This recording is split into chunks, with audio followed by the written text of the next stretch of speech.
शशांक शेखर चंद्रमौली चिदंबरा।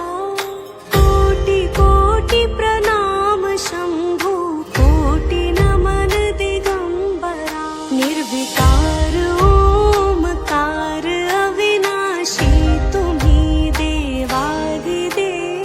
जगत सर्जक प्रलय करता शिवम सत्यम सुंदरा।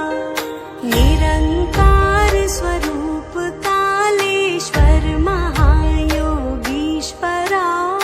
दयानिधि दानेश्वर जय जटाधार भयंकरा।